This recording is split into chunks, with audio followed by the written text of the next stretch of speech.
we all know that the data generally is always true, but it really depends how that data was put together. Okay, so I think that we probably need to have a few more restrictions and governance alongside how we're building these models, where that data is coming from, and then some form of governing body to kind of independently assess any biases and where this technology should be used. Hello, and welcome to a brand new episode of the engatica interview series. I'm your host, Kimberly, and we're really excited to have you join us today. We have with us a very special guest. We have Leon Gordon, the Chief Executive Officer at Onyx, a data and an AI thought leader on the show. We are so excited to have you join us today, Leon. It's an absolute pleasure to be here with you, Kimberly. Looking forward to today's session. Yes, of course. We have a lot of questions that we really want to talk to you about, and we're super excited for this conversation.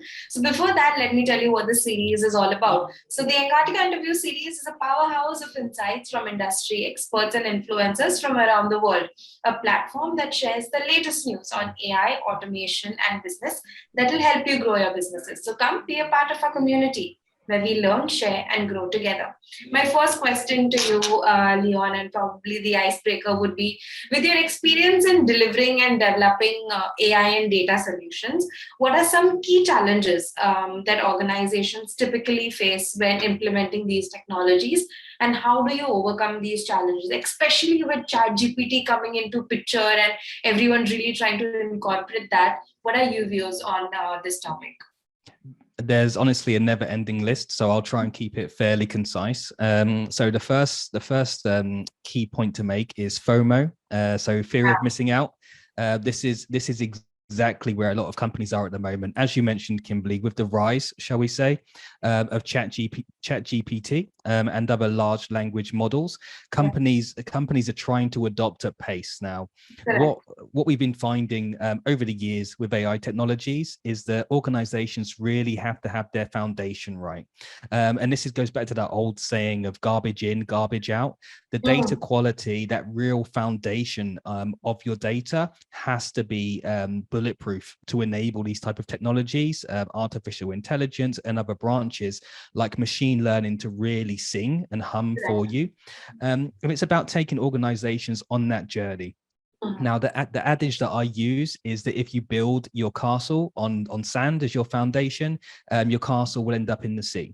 And it's exactly the same for data. Okay. Now, it's about talking to these key stakeholders, reining things back in, which nobody likes to happen. Like you say, the conversations need to be up in the sky and talking about the latest technology, but really putting in place those foundations to enable those technologies and newer technologies to be more modular, to be able to be bolted on in the future. Now, as you mentioned, ChatGPT, if I can say it today, apologies, and other large language models are really on the forefront of everyone's conversations. Now, the pace at which these technologies are improving is fantastic. So this time next year, I envisage we're going to be in a whole different world than we're in currently. Okay. Now, with that being said, it becomes even more important that these foundations are put in place to enable that next wave of technology to be more easily absorbed by organizations. The other point I'll make is upskilling. Now, a lot of organizations potentially have antiquated skill sets, or potentially have things like massive amounts of spreadsheets being utilized across the organization. So it's not just the technology that needs to go on a journey, it's also the people, the resources, and this is across an organization. So it's about instilling that kind of data-driven mindset across a business, and also making individuals and departments aware that this is nothing to be scared of. This is very much transformational. Those that spend a lot of time on LinkedIn will have seen this kind of new AI era compared to the era of the calculator within mathematics. Okay, this is just a new tool to harness, and to be harnessed correctly, it takes time, dedication for and a strategy. And it's really been for me about assisting organizations to really take things in their speed, understand where they can use this data and these technologies, and understand how this applies to organizations. You'll be very surprised to hear potentially that a lot of individuals within organizations have already started to use, for example, ChatGPT in silo. Okay, now potentially this breaks governance, data security rules, and it breaches that within an organization. So these type of thoughts need to be took and kind of weighted against before just unleashing this type of technology across a business. Yes, thank you so much, Leon. This was a very fresh perspective on how business should really consider kind of putting technologies in their processes. As a Microsoft data platform MVP, how do you see Microsoft data platform suit for products evolving in the coming years? And what are some emerging trends and technologies that you are most excited about? So Microsoft, first and foremost, it's an absolute pleasure to be a Microsoft Data Platform MVP, one of 32, I believe, in the UK currently. With that being said, we've seen there's been a massive investment from Microsoft into companies like OpenAI and so forth, into technologies like ChatGPT. Now, without a doubt, it doesn't take a rocket scientist to work out the future is AI. We're seeing this from an investment perspective. We're starting to see this being ingested into everyday tools. And more importantly for me, we're starting to see what I would call the lay person. So those that are not technological, those that are not developers, harnessing this technology on a day-by-day basis. And we're seeing this in the usage, adoption figures, and that's off the scale. Okay. So for me, it's clear in terms of the direction that we're headed. And I'm very interested to see how this plays out into the Microsoft Data Platform and how it enables us to do our jobs better and more efficiently. Okay, because that's what it's all about, right? So I think that if you're in the data space, the future's great because we're only ever getting more and more data, and the space is evolving and it's now being consumed by individuals that don't have a career in data, which is fantastic. It's also fairly scary, right? So we know that we've introduced and we have biases within these type of models. We don't have governance. We don't have a lot of restriction in play at the moment, but organizations like Microsoft are all signing up to different types of different types of governance, which I'm looking forward to seeing evolve over time as the future moves forward. I think that's really, really key. That is really nice. Thank you so much, Leon, for that. As a thought leader at the Forbes Technical Council and the Global AI Hub, what do you see as the most pressing ethical conditions that businesses and individuals must keep in mind as they leverage the power of data and AI? I think, again, to go back slightly to my previous point, bias. So we all know that the data generally is always true, but it really depends how that data was put together. Okay. So I think that we probably need to have a few more restrictions and governance alongside how we're building these models, where that data is coming from, and then some form of governing body to kind of independently assess any biases and where this technology should be used. Okay. There's a lot of roles at the moment which people say are in jeopardy of going out of fashion. Some of these are journalism, for example. That people have said lawyers, and there's other roles that feel under threat now with the overnight kind of this resurgence of AI, for lack of a better term. Now, who governs that? Okay. At the moment, is there any governance around it? Is anybody checking the underlying models as they're being built? And then again, where they're being used and where they're being harnessed. I think that with anything in life, this opens up a new era in terms of how we work and how we can harness this and really make it work for society. But it also opens up a very frightening era whereby people will be potentially could be out of jobs. So I think we need to put some frameworks in place around that. And it's what I've been writing about to a certain extent in a lot of my recent Forbes articles. And it's what I'll continue to press home as well. I know that there's a lot going on behind the scenes to ensure this doesn't happen. But I think that's where a lot of the concerns lie in terms of these newer technologies. Yes, that is really insightful. Thank you so much, Leon. With your involvement in the monthly data visualization challenges through the hashtag data DNA, what common mistakes do you see people make while presenting data visually, and how can these mistakes be avoided? Of course. And first of all, let me just comment on the fact when I founded the Data DNA Dataset Challenge, it was to make this community all inclusive. To go back into my background slightly, we didn't have the internet readily available to us when coming into data. We didn't have kind of a natural progression through in terms of dealing with data in a community environment whereby we could collaborate and learn together. And that's really what this challenge facilitates, okay? Is individuals coming together on the same data set and all taking different perspectives of how they can visualize it. Now, what this means is, as your question alludes to, is that there'll be best practice being utilized and there won't be best practice being utilized.